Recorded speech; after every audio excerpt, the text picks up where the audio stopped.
기독교 세원과 문화 최태영 교수입니다. 오늘 벌써 이제 9주차 수업입니다. 10주차부터 대면 강의하는 과목들은 그렇게 학교에서 하는데 여러분은 계속 사이버로 진행하죠.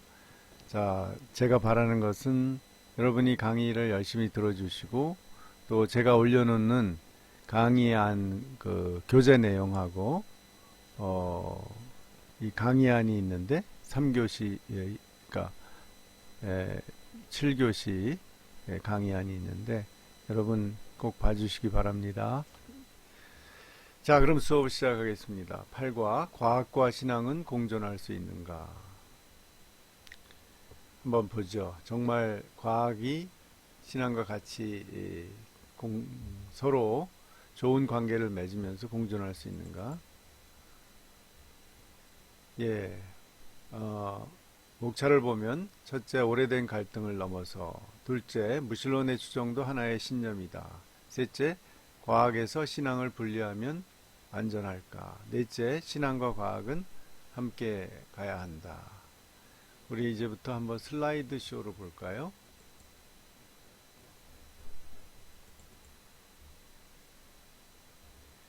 예.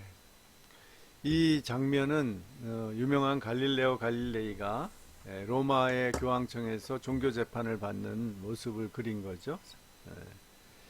그래서 갈릴레이가 이제 코페르니쿠스가 1543년에 천체의 회전에 관하여라는 지동설을 주장한 책을 내죠. 그 이후에 가장 강력한 이 지동설을 옹호한 사람이 바로 갈릴레이인데 자신이 발전시킨 이 만환경을 가지고 여러 가지 달의 월식도 보고 또 여러 가지 천체를 관측하고 나서 확신을 그는 얻었죠. 이제 지구가 둥글 뿐만 아니라 모든 천체가 이제 둥근데 지구를 중심으로 도는 게 아니라 태양을 중심으로 지구도 돌고 있다. 또 다른 지구를 중심으로 돌고 있다. 이런 것을 밝혀냈죠. 그래서 이제 책을 썼는데 그게 이제 딱 걸린 거예요. 그래서 1632년 이렇게 재판을 받게 됐죠. 그래서 이러한 이제 갈등의 아주 상징적 사건이었는데요. 그런 관점에서 코넬대 총장이었던 앤드류 화이트라는 화학자죠. 이 사람은 유명한 책을 하나 써서 아주 센세이션을 불러일으켰는데 1896년에 기독교 국가에서 과학과 신학의 투쟁사, 바로 이 책입니다. 슬라이드가 안 되네요. 이 책인데요. 이제 이 사람의 주장은 초기부터 기독교가 과학을 부정하고 미신을 강요했다라고 주장했죠. 그래서 특히 근대 과학혁명기 갈릴레이 그 재판이 상징적으로 보여주는 것처럼 근대 과학혁명기에 기독교는 과학혁명을 반대하고 이제 새로운 과학자들이 새로운 세계관을 가져왔다. 이렇게 대립관계로만 봤죠. 그런데 과연 그런가 하면 약간 이 주장에는 의심의 여지가 있어요. 왜 그러냐 하면 과학혁명의 그 주도자들인 과학자들이 다 독실한 기독교 신자였다는 사실이에요. 이제 지동설을 주장한 코페르니쿠스 카톨릭, 또 베살리우스도 카톨릭 신자죠. 이 인체를 해부해서 새로운 해부학을 제시한. 그 다음에 갈릴레오도 카톨릭, 케플러는 개신교, 칼빈주의 신앙을 가졌고요. 뉴턴은 영국의 성공회 개신교죠. 다 독실한 기독교 신자였어요. 그러니까 기독교를 이 사람들이 버리지 않고도 근대과학의 이론들을 만들어낸 거죠. 그렇다고 보면 기독교 대 비기독교의 싸움이다, 이렇게 얘기하긴 곤란하게 되는 거죠. 이 사람들이 기독교를 다 버렸어야 되는 건데, 그러니까 이제 우리가 볼 때 역사적 팩트는 뭐냐 하면 과학혁명은 그 당시의 기독교 세계관, 즉 유실론적인 세계관, 즉 하나님이 세상을 창조했다는 이 신앙을 전제하고 하나님이 창조한 이 이 우주의 질서가 어떤 것이냐를 해석하는 그 차이였다는 거죠. 그 당시는 프톨레마이오스 때부터 그리스 때부터 내려오는 이 천동설, 지구가 중심이고 다른 태양이나 다른 행성들이 돈다는 관점을 이론화한 게 프톨레마이오스였죠. 그런데 그것에 의심을 갖고 그게 아니라 태양 중심으로 돈다는 지동설로 바꾼 거죠. 그 이 두 가지의 유실론적 과학관의 우주관의 어떤 차이죠. 그래서 전통적인 카톨릭과 또 종교 개혁자들도 다수는 이거 천동설을 지지했어요. 그런데 점차로 과학자들이 지동설을 주장하니까 세월이 가면서 처음에 루터교 신학자나 그 목사들 중에서 지동설을 받아들이기 시작을 했고, 이제 이렇게 한 200년, 100년에서 200년 지나는 동안에 코페르니쿠스의 사후에 이제 대체로 지동설이 대세가 된 거죠. 결국은 해석의 차이라고 볼 수 있는 거죠. 같은 이제 유실론 내에서. 따라서 이제 이런 역사적 사건을 얘기하려고 하는 이유는 뭐냐 하면 바로 이거죠. 이제 성경과 과학, 기독교의 성경과 과학이 그러니까 대립관계만은 아니다라는 거예요. 그러면서도 차이가 있죠. 성경은 기독교의 유일한 경전이고 인간의 구원을 위한 하나님의 말씀에 초점이 되어 있죠. 물론 그것을 위해서 하나님이 인간을 어떻게 구원하는가에 대해서 또는 이 세상을 어떻게 구원하느냐의 역사적 배경을 쭉 설명하고 있죠. 그래서 그러나 또 공통점을 보면 성경은 인간 영혼의 구원뿐 아니라 물질적 우주를 하나님의 창조물로 보고요. 그것은 과학의 대상인 물질적 우주하고 같이 겹치는 거죠. 그래서 성경은 우주의 시작과 종말이 어떻게 되고 생물과 인간의 기원의 문제, 역사의 종말의 문제 이런 것을 다 진술하고 있죠. 그렇기 때문에 내용적으로 다른 면도 있지만 즉 과학은 뭐 인간의 구원, 우주의 구원 이런 주제 자체가 없죠. 그러나 성경과 과학은 우주와 인간과 생물, 역사 이런 것을 다루기 때문에 만난다라는 겁니다. 두 번째로 이제 무신론에 대해서 한번 살펴보겠습니다. 무신론은 신이 없다라는 그런 하나의 신념 체계이죠. 그러니까 철학이기도 하고 또 하나의 세계관인데요. 이 재밌는 이 카툰을 한번 보면 요 남자가 교회 다니는 친구예요. 그 다음에 요 여자 친구는 교회 안 다니는 것 같아요. 그래서 신이란 상상할 수 있는 가장 위대한 존재야. 실제 존재하는 것보다 존재하는 것은 상상만의 존재보다 위대해. 그러니까 신은 상상할 수 있는 어떤 것보다 더 위대하니까 실제로 존재해. 그렇게 얘기를 했어요. 이게 누구의 생각이죠? 이게 안셀무스라는 신학자, 중세 신학자의 저희 존재론적 신존재 증명이죠. 그러니까 우리가 가장 위대한 것은 실제로 우리 생각에서뿐만 아니라 실제로 존재해야만 한다. 그러니까 이제 그 여자친구가 맞받아치는 거예요. 우린 더 위대한 신을 상상할 수 있는데 여기서 상상을 강조하죠. 신은 사랑이고 전지전능해. 그러니까 그거는 기독교하고 같으니까 그렇지 그렇고 말고. 그러니까 자 쓰나미에서 아기들을 죽지 않게 하는 신을 상상해. 더 위대하지 않아? 즉 상상 속의 신이 현실의 신보다 더 위대하다. 오히려 역으로 신존재 증명을 역으로 실제하는 신은 쓰나미에서 아기들을 죽는 것을 그냥 방치했다. 그러나 상상 속에서는 신은 아기들을 이렇게 사고에서 죽게 하지 않는다. 사람들을. 그러니까 그 상상 속의 신이 더 위대하다. 역으로 주장을 했죠. 그러니까 할 말이 없어졌어요. 재미있는 이야기죠. 또 결국은 이게 일종의 항의 무신론을 얘기하는 거예요. 왜 전능하시고 선하신 하나님이라면 이러한 자연재해에 의해서 무고한 사람들이 죽게 허락하느냐. 신이 정말로 존재한다면 그런 항의죠.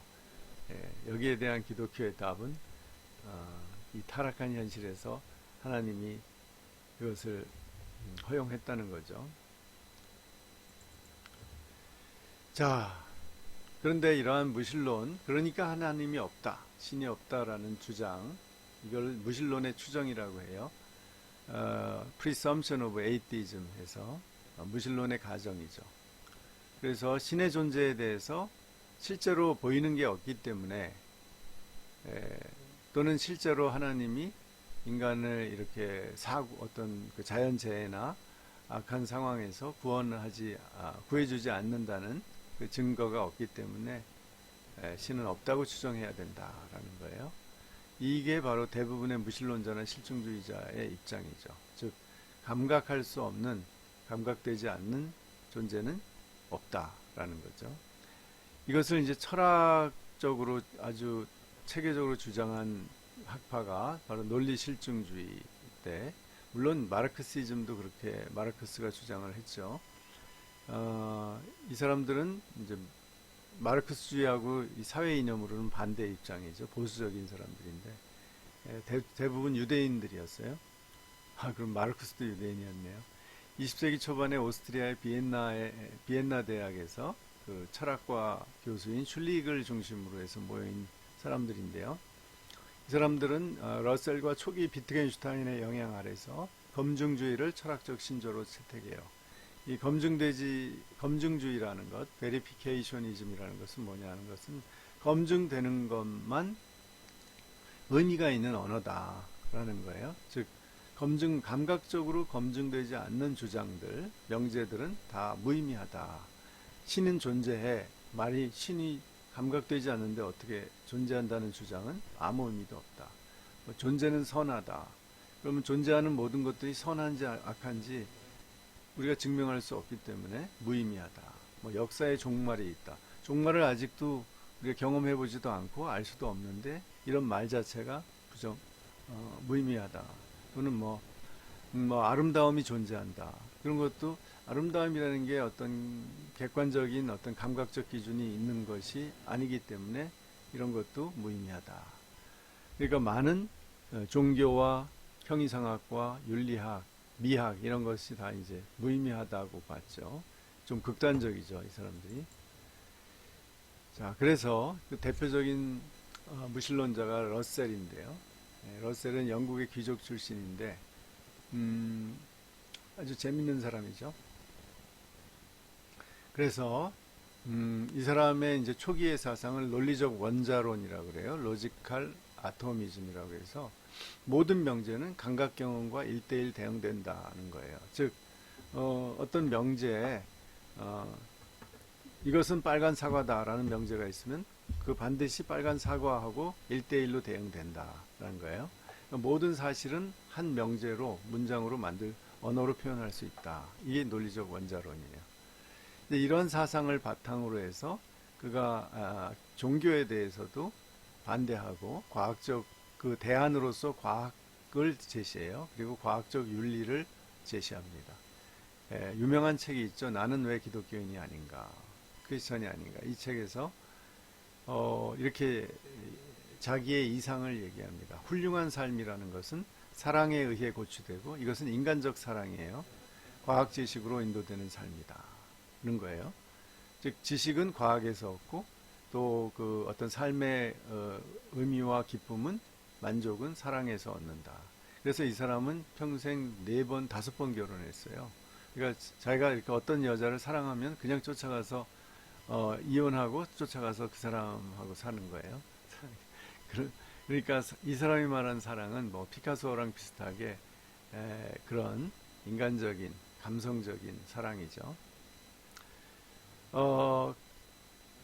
그런데 이제 지식의 기준이 과학이에요. 올바른 행동을 보장하는 최선의 기준이 과학이다. 그래서 인간이 여태까지 악이라고 한 것은 무슨 사탄이 인간을 유혹해서 생긴 것도 아니고 성경처럼 또 무슨 인간이 어떤 하나님의 명령을 거부해서 생긴 것도 아니고 이 호르몬이 잘못 분비돼서 이상한 행동을 하는 거다. 그리고 그 현명치 못한 사람이 여건, 그 환경이라든지 이럴 때 사람들이 다 굶어 죽는 그런 기근이 일어났을 때 다른 사람의 물건을, 다른 사람의 음식을 이렇게 막 훔치거나 뺏어서 먹는 것은 그 잘못, 그 환경의 탓이지 그 개인 탓이라고 할 수 없다. 그리고 환경이 좋아도 호르몬 분비, 예를 들면 심리적으로 이상할 때 이상한 행동을 할 수 있잖아요. 그런 것이다. 그게 다 악이지 원래 인간은 선한 존재다, 이렇게 보는 거죠. 그래서 이 사람의 대안은 과학적 유토피즘이에요. 과학이 인간의 파괴적 본능을 바꾸어서 평화로운 미래 사회를 만들 수 있다라는 신념이죠. 그런데 러셀이 죽은 지 벌써 한 50년 이상 됐죠. 그런데 과연 오늘날 어때요? 유토피아가 이루어졌는지 여러 면에서 유토피아라고 요즘 기대하기 어렵죠. 물론 과학기술은 많이 발전했지만 이 러셀 이후로 아주 대중적으로 유명해진 또 무신론자가 도킨스죠. 이 사람은 옥스퍼드 대학의 생물학자죠. 이 사람이 이제 유명해진 게 이기적 유전자라는 책인데 1976년에 이 책에서 이 사람은 이제 그동안은 이제 그런 생물학이나 유전자 과학의 결과들을 대중화시키는 그런 데 아주 탁월한 재능이 있어요. 말도 잘하고. 죄송해요. 자, 그래서 이 책에서 생물의 존재 이유는 유전자를 재생산해서 다음 세대에 유전자 전달하는 데 의미가 있다. 아리스토텔레스가 인간은 행복을 추구한다든지, 기독교에서 인간은 하나님을 기뻐하고 하나님께 영광을 돌리는 존재다. 이런 거는 다 의미가 없다는 거죠. 그냥 우리는 우리 유전자가 이제 후손을 계속 살기 위해서 후손을 계속 만들잖아요. 그래서 다음 세대에 유전자 전달하는 게 우리가 모르는 본능적인 인간의 존재 목적이다. 진화론을 철학화한 거죠, 일종의. 그래서 2006년에는 아예 또 기독교를 아주 대놓고 공격한 책이 만들어진 신이라는 책이죠. 저도 읽었는데 좀 하여튼 별소리를 아주 재미있어요. 막 온갖 하여튼 기독교를 반대하는 여러 가지 이유를 늘어놓죠. 그러니까 거기서 우주와 생명체를 설계하고 창조한 신은 망상이다, 딜루전이다, 이렇게 얘기해요. 그래서 성경을 믿는 기독교는 과학을 부정하고 지성적인 사고를 마비시키는 유해한 망상이다 라는 거죠. 그래서 이게 과연 이렇게 단순하게 생각하면 그런 것 같아요, 사람들이. 왜냐하면 기독교는 과학을, 그러니까 지성만으로는 이해할 수 없죠. 삼위일체 하나님을 어떻게 지성적으로만 이해해요? 기적을 어떻게 이해해요? 예수님이, 하나님이 인간이 되셨다, 예수님을 통해서. 그게 어떻게 이해가 되겠어요? 예수님이 십자가에서 모든 사람의 죄를 대신 책임을 지고 다 죽으셨어요. 대신 지고, 그리고 부활했다, 다시 살아나셔서 승천했다. 믿을 수가 없죠. 또 인류의 종말이 이제 온다. 그래서 모든 사람이 그리스도의 재림 후에 부활하고 심판을 받는다. 이거 다 믿을 수 없죠. 그러나 그런 점에서 이제 유해한 망상이라고 하는 거죠. 그러나 지금 다 증명되지 않는다고 해서 꼭 그것이 망상이다라고 단정하긴 또 어렵죠.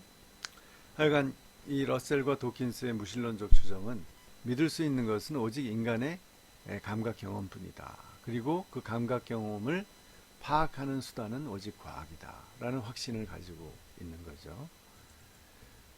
그러나 우리가 무신론의 추정의 오류를 논리적으로 얼마든지 얘기할 수 있는데, 첫째, 과학이 인간 본성까지도 변화시켜서 지금은 파괴적 본성이 있지만 앞으로 과학이 발달하면 인간은 평화로운 존재가 될 수 있다. 이런 믿음은, 이것도 역시 모르는 거니까 그건 믿음이 근거 없는 믿음이죠.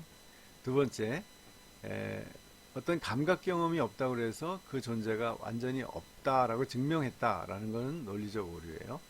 그래서 분석 철학자인 스크리븐이 신의 비존재를 증명하려면 인류가 아직 모르는, 조사 못한 나머지 증거까지 다 확인한 다음에야 신이 없다라고 증명할 수 있다는 거죠. 그러니까 증명은 어려운 거죠.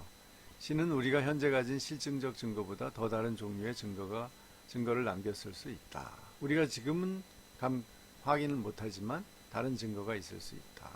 따라서 무신론자들이 완벽하게 무신론을 증명했다는 것도 비합리적이고, 또 물론 유신론자들이 신의 존재는 확실하다라고 하는데도 아직 불확실성이 있는 거죠.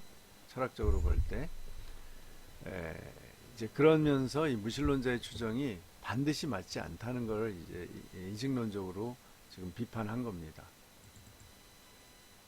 자, 그래서 세 번째 문제는, 그러면은 제일 편한 거는 뭐냐 하면 과학에서 신앙을 분리시키면 된다. 왜냐하면 과학과 신앙은 다른 동네니까 서로 다른 문제다. 그래서 여기 사이언스는 how, faith는 why의 문제다. 이런 식으로 분리하는 입장도 있어요.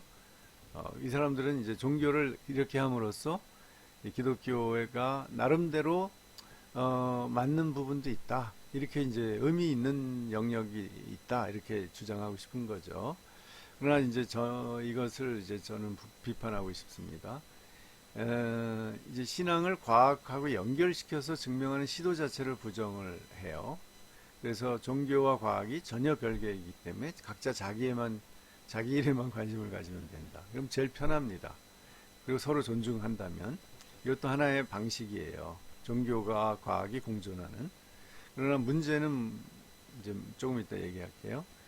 스티븐 제이 굴드라는 하버드의 생물학자가 이렇게 얘기합니다. 시대의 반석들이라는 책에서 종교와 과학이 겹치지 않는 권위를 가진 교도권이 있다. 이걸 이제 줄여서 노마라고 했는데 Non-Overlapping Magisteria야 해서 각자 자기의 어떤 권위 있는, 자기가 자기가 주도할 수 있는 그 영역이 있다라는 거죠. 신학자인 랭던 길키도 이렇게 분리하는 입장입니다. 과학은 객관적 사실을 설명하는 활동이에요. 따라서 과학은 어떻게를 물었고, 종교는 인간의 내적 경험과 존재를 묻기 때문에 왜 우리 인간은 존재하냐. 그러나 인간은 어떻게 생겨났는가. 이것은 과학이 설명하고, 인간의 의미는 무엇인가, 존재의 의미는, 그것은 종교가 설명한다. 이런 식으로 나누어서 주장을 했죠. 생각하자고.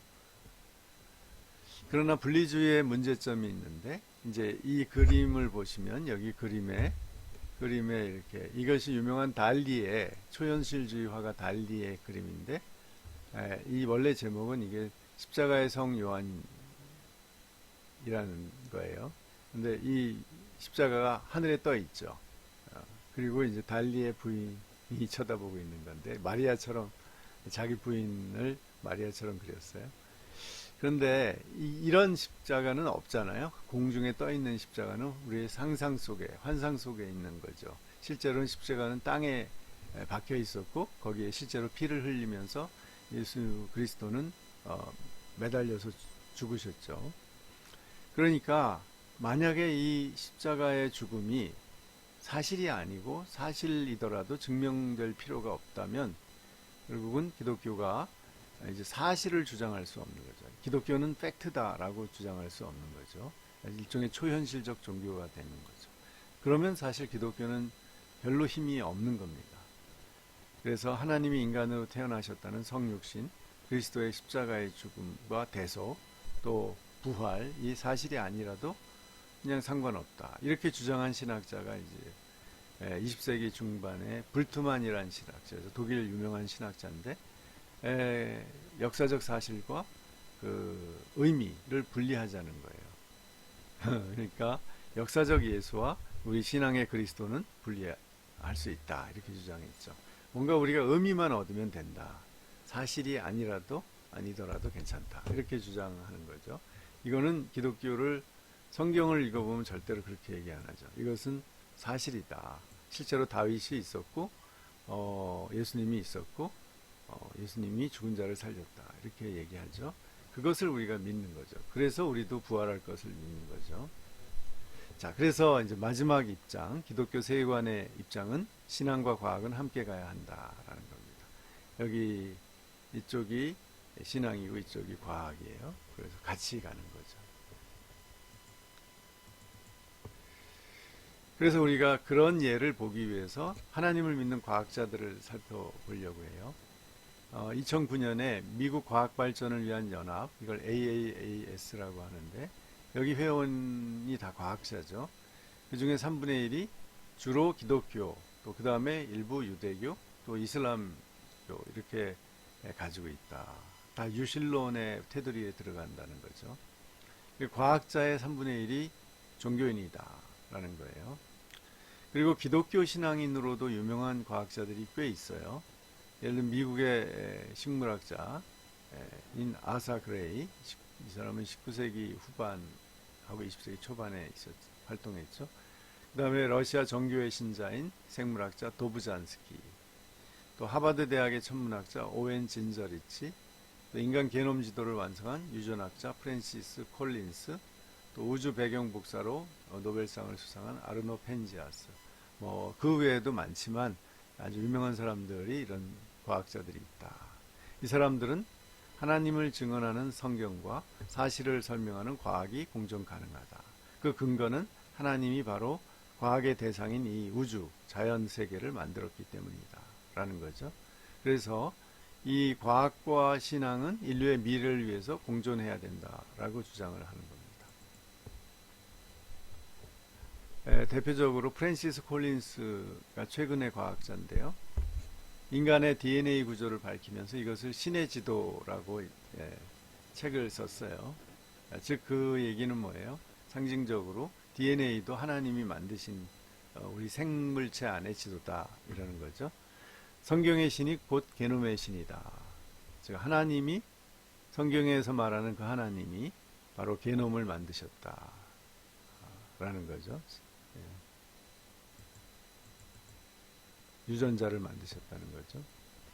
이것을 이제 신학적으로 이미 얘기한 사람이 존 칼빈, 존 칼뱅이죠. 16세기의 종교개혁자. 이 사람은 자연은 하나님의 영광의 극장이다. 그러니까 자연이 하나님의 영광을 보여주는 극장이다. 그래서 자연을 우리가 하나님 보면 하나님의 영광을 알 수 있다라는 거예요. 그러니까 이게 이제 일반 계시, 하나님을 보여주는 거예요. 자연이 누구나 다 알 수 있다라는 거죠. 그래서 자연을 관찰과 이성을 사용하여 탐구하는 활동인 과학도 하나님의 도구다. 그러니까 하나님의 은사라는 거죠. 하나님이 우리에게 재능과 선물을 주셔서 과학을 할 수 있게 만들었다는 거죠. 이건 이분이 신학자이고 목사인데 이렇게 이미 400년 전에 얘기를 했어요. 천문학과 의학을 그래서 적극적으로 연구하도록 권고했고, 과학 연구에 또 종교적 동기를 부여했어요. 우리가 신앙 때문에 과학 연구를 열심히 해서 자연의 비밀을 밝혀서 그것을 활용해서 인류를 돕는데 사용하는 것은 하나님의 뜻이다. 그래서 그 중에서 비기독교인 과학자의 연구도 우리는 존중한다. 그들의 연구를 우리가 무시하면 안 된다. 그건 하나님의 진노를 받는다. 이렇게까지 표현했습니다. 기독교 강요에서 무신론자의 연구까지도 그것이 맞다면 우리는 받아들일 수 있다. 지금 오늘날 기독교 세계관은 이런 칼빈의 입장은, 신학적 입장을 따르고 있는 거죠. 그래서 이제 성경과 과학의 역할은 상호 보완적으로 보는 것이 바람직하다. 성경은 천문학이나 생물학처럼 어떤 전문 과학 이론을 가르치는 책은 아니에요. 2000년도 넘는 과거에 이 평범한 사람들, 그 당시에 어떤 과학적 상식을 가진 사람들을 위해서 쓴 책이고, 그렇기 때문에 과학적 설명 방식이 아니라 오늘날에, 여러분 창세기 1장에 첫째 날, 둘째 날 이런 것은 오늘날 좀 이해하기 어렵죠. 왜냐하면 첫째 날에 빛이 있었는데 또 넷째 날에 이제 지구가 땅과 바다가 창조되고 나서 넷째 날에 해와 달과 별이 창조되거든요. 그것은 오늘날의 과학적 설명으로는 그렇게 볼 수 없죠. 그러나 이 성경의 그 창조의 질서에 대해서 설명하는 거고 사람들이 감각적으로 보이고 느끼는 대로 서술을 한 거죠. 그러나 그것을 통해서 하나님의 그 감동에 의해서 하나님이 이 세상을 창조했다는 것을 질서를 가지고 창조했다는 것을 지금 말씀하고 있는 거죠. 이것이 성경의 성령의 감동에 의해서 쓰여진 그 목적이죠. 그렇기 때문에 과학하고 반드시 일치하진 않지만 그러나 과학과 같이 가게 돼 있다라는 거예요. 즉 과학 이론이 밝혀낸 것을 우리가 무조건 부정하지 않는다는 거죠. 그래서 현대 과학을 볼 때 기독교인이 한 4가지 정도 지침을 가질 수 있다는 거죠. 이게 총 오늘 강의의 이제 결론입니다. 첫째는 과학 때문에 하나님을 부정해서는 안 돼요. 이게 가장 중요한 거죠. 아까 말한 무신론의 추정처럼 현대과학을 너무 신뢰하기 때문에 하나님은 없다라고 하는 러셀이나 도킨스 같은 그런 잘못된 생각은 틀렸다는 거죠. 두 번째, 탐구의 대상인 우주나 자연을 하나님처럼 숭배해서는 안 돼요. 그리고 우주나 자연은 하나님이 만든 것이고 피조물에 불과하기 때문에 어떤 과거의 어떤 종교들처럼 어떤 그런 물질 세계를 숭배해서는 안 돼요. 그 중에 하나가 요즘 뭐 과학은 아니지만 만모니즘이죠. 우리 인간, 그러니까 사실 그 돈이라는 것은 재화죠, 재화. 그런데 이 물질에서 나온 거죠. 그것이 지금 너무 숭배되잖아요. 이 인간의 삶을 풍요롭고 편리하게 해주니까. 그것도 역시 일종의 우주나 자연과 그 피조물을 숭배하는 것에 크게 보면 들어가는 거죠. 하여간 우리는 어떤 것도 하나님처럼 숭배하면 안 되고요. 인간도 마찬가지고요. 과학 지식을 다른 인간에게 악하게 사용해서는 안 된다. 이것은 이제 과학 윤리죠. 우리가 과학이 아무리 발전해도 결국 그 과학을 잘 사용하느냐 못 사용하느냐는 그것을 인간을 해치는 데 사용하면 안 된다는 거죠. 그러면은 전쟁 무기를 만드는 것은 그러니까 조건부로 그것이 다른 나라나 다른 사람들을 공격해서 죽이고 침략하는 게 아니라 방어적으로만 사용할 때 우리가 허용이 된다는 거죠. 그래서 결론적으로 과학 지식은 현재까지 얻은 잠정적 지식이고 계속 개선될 지식이기 때문에 너무 오늘날의 과학 이론이 다다, 이게 진리다 이렇게 주장할 필요가 없는 거죠. 이것은 과학 철학자들과 많은 과학자들이 오늘날 인정하는 거죠. 따라서 과학 쪽에서도 겸손이 필요한다. 뭐 진화론 문제도 그렇죠. 진화론이 지금은 아주 대표 이론이지만 표준 이론이지만 그것이 완전하지 않아요. 다 증명되지 않은 면들이 많이 남아 있습니다. 뭐 화석에 계속 그 진화라는 건 쭉 계통 진화인데 그 계통이 화석으로 증명이 다 안 되거든요. 인류도 마찬가지고 인류의 화석들도 그렇죠. 드문드문 나오고 그것이 다 어떤 종의 변화가 있는 건지도 정확히 판단하기 어려운 경우가 많아요. 그렇기 때문에 지금의 진화론이 100년 후, 1000년 후에도 항상 진리다라고는 얘기할 수 없는 거죠. 자, 그렇기 때문에 과학도 겸손하고 우리 또 기독교도 과학을 너무 무시하거나 부정하지 않으면서 같이 갈 수 있다. 이것이 이제 기독교 세관적으로 우리가 창조, 타락, 구속의 관점에서 과학을 보는 겁니다. 자, 그럼 과제를 얘기하겠습니다. 첫째, 신앙과 과학의 관계에 대해 여러분은 분리주의하고 이런 통합적인 입장하고 어떻게 어느 것을 선호하는지 한번 의견을 얘기해 주세요. 두 번째, 신앙과 과학이 함께 갈 때, 즉 통합적으로 우리가 인정하면서 갈 때 유익한 점이 무엇일까요? 여러분의 입장을 한번 생각해 주시죠. 세 번째, 과학으로 해결할 수 없는 문제는 어떤 것이며 이때 신앙이 어떤 도움을 줄 수 있을 것인가? 여러 가지가 있죠. 과학으로 해결할 수 없는 내 삶이 무슨 의미가 있는지, 또 내가 어떻게 누구를 어떻게 사랑해야 할지, 이런 것은 과학으로 다 설명 못하죠. 그렇기 때문에 이때 신앙이 도움을 줄 수, 아주 주도적으로 줄 수 있는 거죠. 이런 문제들에 대해서 한번 여러분의 사례를 들어서 또는 주위의 사례를 들어서 한번 얘기해 주시기 바랍니다. 이 세 문제를 A4 일매로 여러분 과제 토의 문제 제출하시면 됩니다. 예, 첫 시간 마쳤습니다.